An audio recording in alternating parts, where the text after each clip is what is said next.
bersama saya kembali Rista Adis dan bersama saya di sini ada Pak Tendri selaku Ketua Umum CFCD. Halo Bapak. Halo, pagi. Pagi. Assalamualaikum.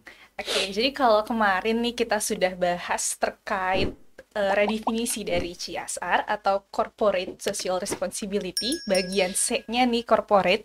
Tapi kita hari ini mau bahas juga terkait S-nya atau sosialnya. Jadi gini Pak, nih bingung juga nih Pak yang bagian sosialnya. Mungkinkah Pak ada kekeliruan gitu Pak?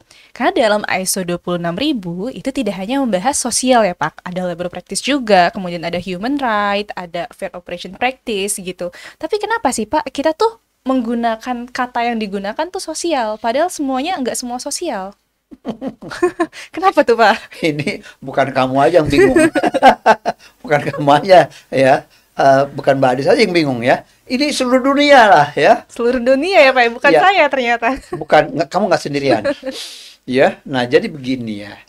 Jadi pada waktu sejarah, kembali lagi ke sejarah Sejarah. ya, jadi karena perusahaan ini memberikan dampak yang buruk ya, banyak kisah-kisahnya seperti itu terhadap makhluk sosial ya, sosial. Nah, sehingga mereka pick up sosial itu, corporate social responsibility ya. Nah, tetapi kemudian dalam perkembangannya bahwa kayaknya nggak cukup nih ya, bertanggung dulu dampaknya itu kan perusahaan Yang terlihatnya di di sosialnya, ke sosialnya, ke masyarakatnya dulu. masyarakatnya, ada pencemaran udara, ada pencemaran air, semua ini ya dampak ya, dampak negatif daripada korporasi ya. Nah, yang berdampak pada sosial pada waktu itu. Orang tuntutannya berangkatnya juga kisahnya itu dari tuntutan LSM, gerakan sosial yang menuntut bahwa korporasi Anda harus melakukan praktek-praktek yang bagus dong supaya kami nggak terdampak, nggak dirugikan. Lupa tuh bahwa karyawannya juga lingkungannya buruk juga terpengaruh. Bukan, maksudnya karyawan juga stakeholdernya gitu kan. Stakeholdernya juga. Ya, situ kan ada karyawan. Misalkan suppliernya juga kan juga terpengaruh.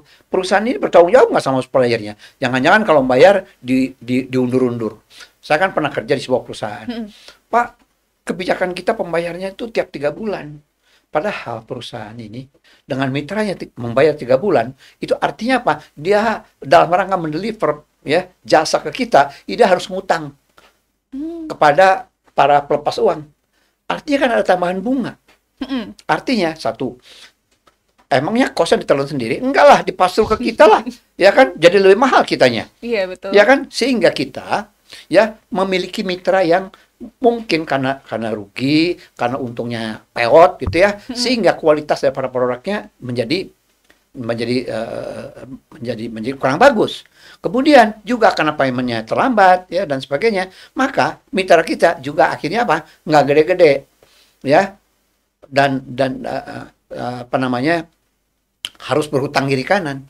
Nah, pertanyaannya, kita sebagai perusahaan yang besar, are we responsible ya kepada mereka supaya mereka bisa mendeliver produk yang lebih bagus pada kita sebagai mitra. Jadi bayangkanlah sejauh itu ISO 26000 mengcover. Bukan hanya sosial sebenarnya memang ya Pak Oh, ya. no. Tapi kalau misalkan mau didefinisikan sebagai sosial, itu manusia juga. Manusia Iya, juga, makhluk sosial hubungannya juga ya. sebetulnya. Nah, begitu juga karyawan. Pada waktu perusahaan, ada perusahaan yang, mohon maaf, tidak menyediakan tempat kerja yang bagus dibandingkan dengan ada perusahaan yang menyediakan tempat kerja yang bagus, ya. Karena dia berpikir dari perspektif produktivitas, kesehatan karyawan, produktivitas karyawan, ya, dan sebagainya. Nah, sebetulnya perusahaan ini melakukan itu bukan semata-mata karena orang ini baik banget, perusahaan ini baik banget lah. Tidak harus selalu dalam agenda seperti itu. Ya, karena perspektif responsibility bukan semata-mata karena niatan baik. Kan kita kan terkooptasi ya bahwa responsibility itu kemudian pada sosial itu artinya bahwa kita doing good to society. Padahal doing good to your customer, ke employee ya, itu juga sebetulnya memiliki perspektif strategi untuk kebaikan perusahaan itu sendiri kan. Karyawan yang sehat, karyawan yang produktif. Coba bayangin juga kalau misalkan meningkat gitu ya Pak ya. absenty-nya tinggi dan sebagainya, itu kan rendah produktivitasnya. Sakit-sakit mulu, batuk-batuk mulu, something like that. Nah, jadi menyehatkan karyawan itu bukan semata-mata karena perusahaan itu baik hati, tetapi karena Ada mereka strategic melakukannya reason. dengan strategic reason. Oke. Jadi mudah belajar nih ya, bahwa ternyata CSR juga punya strategic reasoning, ya, dengan melakukannya untuk meningkatkan produktivitas dari perusahaan itu sendiri. Bahwa kemudian implikasinya dipandang dari sisi sana itu sebagai part of responsibility, which is yes, iya. Ya. Juga artinya selalu punya dua muka. For the good of the society, karyawan, the people, tapi juga for the good of the corporation, For the business. for the business. Oke, jadi memang mungkin kenapa kata sosial ini masih dipakai ya Pak ya, itu apakah juga karena ini mereka mendefinisikan sosial itu tuh diperluas gitu, karena tadi kenapa masih sosial, karena tadi ya Pak masih berhubungan sama manusia gitu, karena walaupun itu tentang labor practice itu manusia, jadi kayak tetap dipakai sosial, mungkinkah Pak kayak gitu? Memang si ISO 2000 mencoba menjabarkan stretching the meaning, ya, diulur dilebarin gitu meaningnya ya. Padahal kata sosial itu sebelum ISO 2000 muncul itu udah punya specific meaning yang udah dipakai oleh publik. Ya banyak contoh-contohnya. Ya sosial banget dulu itu kan baik banget gitu ya. Nah kemudian ada Kementerian Sosial, artinya sudah dipakai oleh mereka, dipinjam sama ISO untuk menjelaskan bahwa ini adalah stakeholder. Ya kenapa nggak pakai stakeholder aja gitu loh? Ribet amat gitu ya. Sifat permisifnya itu ya Pak ya? Nah, jadi dampaknya memang ya luas. Buku-buku harus dirubah. Ya kan? Yang tadinya sosial artinya sekarang ganti stakeholder. Ya pertimbangan-pertimbangan teknis lah ya.